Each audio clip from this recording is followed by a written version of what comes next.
सुप्रजा रामपूर्वा सन्ध्या प्रवर्तते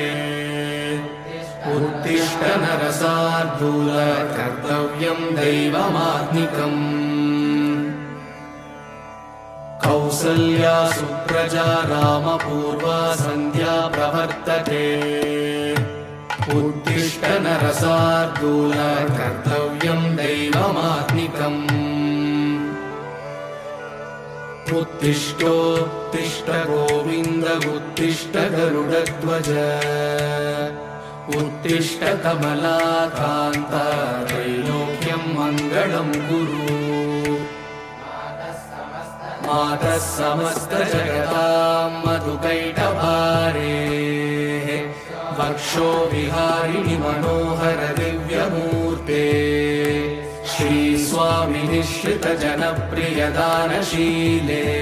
श्रीवेङ्कटेश दयिते तव सुप्रभातम् तव सुप्रभातमरविन्दलोचने भवतु प्रसन्नमुखचन्द्रमण्डले विधिशङ्करेन्द्रवनिताभिरर्चिते वृषशैलनाथदयिते दयानिधे अत्र्यादिसप्तऋषयः समुपास्य सन्ध्या आकाशसिन्धुकमलानि मनोहराणि आदाय पादयुगमर्चयितुम् प्रपन्नाः शेषाद्रिशेखर विभो तव सुप्रभातम् पञ्चाननाब्ज भव षण्मुखवासवाद्याः त्रैविक्रमादिचरितम् विबुधास्तु वन्दी भाषापतिः पठति वासरशुद्धिमारा शेषाद्रिशेखर विभो तव सुप्रभातम् ईषत्प्रफुल्ल सरसीरुहनारिकेलफूगद्रुमादिसुमनोहर पालिकानाम् आवादिमन्दमनिलः सह दिव्यगन्धैः शेषाद्रिशेखर विभो तव सुप्रभातम्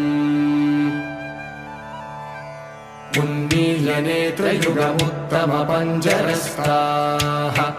पात्रावशिष्टकदलीफलपायसानि भुक्त्वा सलीलमतकेलिसुखाः पठन्ति शेषाद्रिशेखर विभो तव सुप्रभातम्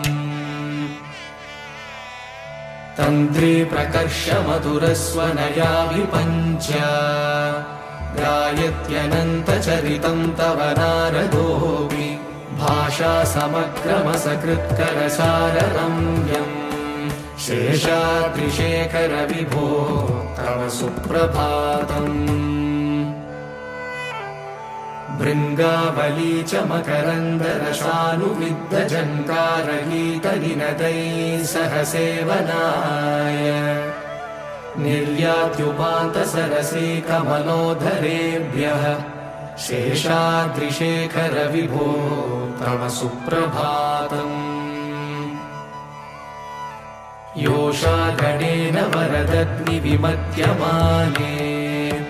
घोषालयेषु दधिमन्थनतीव्रघोषाः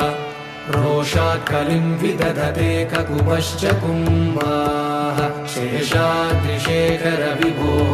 तव सुप्रभातम् पद्मेशमित्रशतपत्रकतालिवर्गाः हर्तुम् श्रियम् कुवलयस्य निजाङ्गलक्ष्म्या घेरे निनादमिव बिभ्रति तीव्रनादम् शेषाद्रिशेखर विभो तव सुप्रभातम् श्रीमन्नभीष्टवरदाखिल लोकबन्धो श्री श्रीनिवास जगदेकदयैकसिन्धो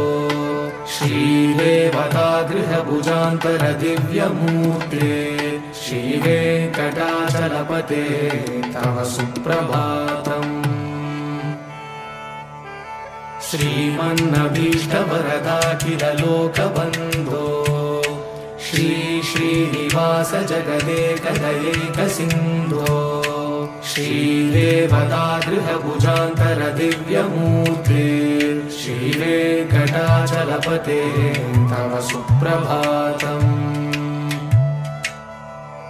श्रीस्वामी पुष्करिणिकाप्लवनिर्मलाङ्गाः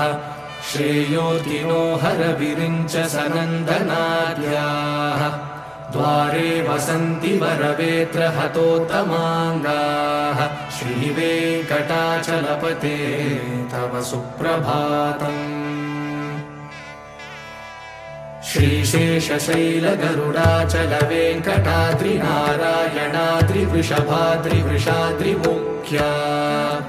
आख्यां त्वदीयवसतेरनिशं वदन्ति